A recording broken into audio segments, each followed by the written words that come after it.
रेल्वेने आलो, विमानाने नाही आलो. कारण मला असं वाटतं विमानात राहण्यापेक्षा रेल्वेवर किंवा रस्त्यावर राहिलेलं चांगलं आहे, म्हणून मी मुद्दाम रेल्वेने आलेलो आहे.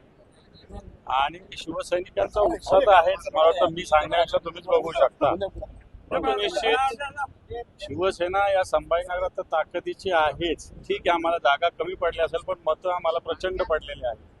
परंतु येणाऱ्या काळात नुसतं मतं न घेता त्याच्या जागामध्ये रूपांतर कशा पद्धतीनं करता येईल त्याच्यासाठी निश्चित शिवसैनिक नुसतं रांगड्या पद्धतीनं काम करतो, परंतु तांत्रिक पद्धतीने काम केलं तर हे गोष्टी होऊ शकतात. पण आता बंगालमध्ये तसंच आपण बघत असतो, मतं खूप पडले, परंतु जिथं पडायचे तिथं नाही पडलेले. त्यामुळे मला असं वाटतं निश्चित येणार काळात शिवसेना या पद्धतीने काम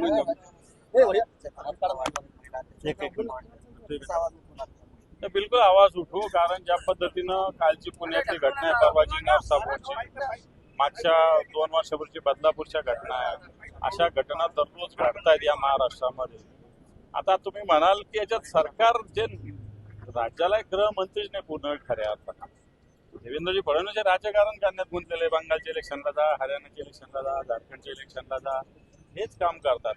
राजकीय कामातच गुंतलेले आहेत तेही पक्षीय, राजकीय म्हणण्यापेक्षा पक्षीय. मग याला फोड त्याला तोड, त्याच्यात गुंतलेले आहे. राज्याकडे विशेषतः गृह विभागाकडे पूर्णपणे दुर्लक्ष आहे आणि कायद्याचा धाकच उरलेला नाही. त्याच्यामुळे गुन्हेगार मोकाट सुटलेले आहे. म्हणून मला असं वाटतं येणाऱ्या काळामध्ये विरोधी पक्षाला या भूमिका अग्रेसिव्हली घ्याव्या लागेल. त्यासाठी निश्चित पुढाकार. मला असं वाटतं जबाबदारी आली म्हणजे खूप काही आलं नाही. मी हे काम करतच आलेलो आहे. मी काय घरात थोडे बसलेलो होतो.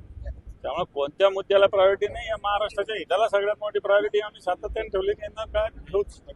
सर अभी आपल्यावर अनेक आघात झाले, आता तुमचे अपना कसं पक्ष सांभाळणार? हे पक्षावर आघात काही नवीन नाही, परंतु या आघातातून सामाळणं सगळ्यात महत्वाचं. आज उद्धवजी ठाकरे साहेबांसारखं कणखर नेतृत्व आहे. भले ठीक आहे, जागा आम्हाला कमी मिळाल्या असेल, पण आम्ही संपलेलो नाही. आम्ही मला वाटतं फिनिक्स पक्षाप्रमाणे या राखीतून भरावे आणि पुन्हा एकदा महाराष्ट्रामध्ये शिवसेना प्रमुखाचा विचार, भगव्याचा विचार, हिंदुत्वाचा विचार प्रत्येक गावागावात घराघरापर्यंत ताकदीने घेतो. दादा तुमच्या ऑफिसच्या बाहेर अकरांचा चौक ऑफिसवर एक बॅनर नाही लागतात का, फिर से लौटेंगे असं हिंदीमध्ये पिक्चरचा डायलॉग, म्हणजे असे नेमका टोला कोणाला होता? नाही, मला माहित पण नाही. मी तुमची बातमी पाहून मला बॅनर कळाला. माझा कार्यकर्ते लावत असतात, असं कोणाला टोला बिला मारणं माझा काही स्वभाव नाही. मी झालेलो हे महत्वाचं आहे.